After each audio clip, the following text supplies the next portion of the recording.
My teacher called me a failure until I showed up as the richest. When I was in high school, I had a math teacher tell me that I was going to be a failure. I spent my time in high school trying to make multiple business models work. I told my teacher my dreams of owning a business, but she told me I should stop focusing on things that won't benefit me in the future. It never really bothered me until she humiliated me in front of everybody. I was always bad at math and she called on me to answer a math problem. I answered, but my answer was wrong. I then proceeded to tell her that I didn't know the answer. She then rolled her eyes and said that if I wasn't too busy trying to start a business, then I would have gotten the question correctly. I apologized and went back to my seat quietly. She then proceeded to make an example out of me to the class, telling everybody that if they don't study, then they'll end up being a failure like me.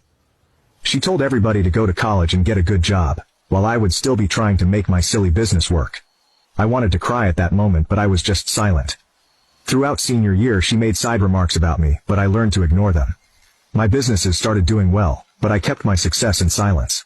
I started getting clients from my business and started managing their social media and helping them with marketing. Everyone went to college while I continued expanding my business. I started coaching other people and buying cars to rent out. By the time I was 20, I had already become a millionaire. I didn't meet that math teacher again until I had to drop off some things for my little brother at the same high school. He had a club meeting after school and asked me to drop off pizza at his meeting.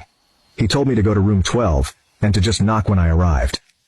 As I knocked on the door, my brother opened it and told me to drop the food on the table. When I said hi to everybody, I turned around and saw my math teacher with 3 other teachers talking to each other. My math teacher and I both made eye contact, and her face lightened up. She asked how I was and I told her that life was great. She then proceeded to tell me that if I paid attention, I would be in college instead of delivering pizzas for a living. You can now check if there is a part 2 by pressing share and more.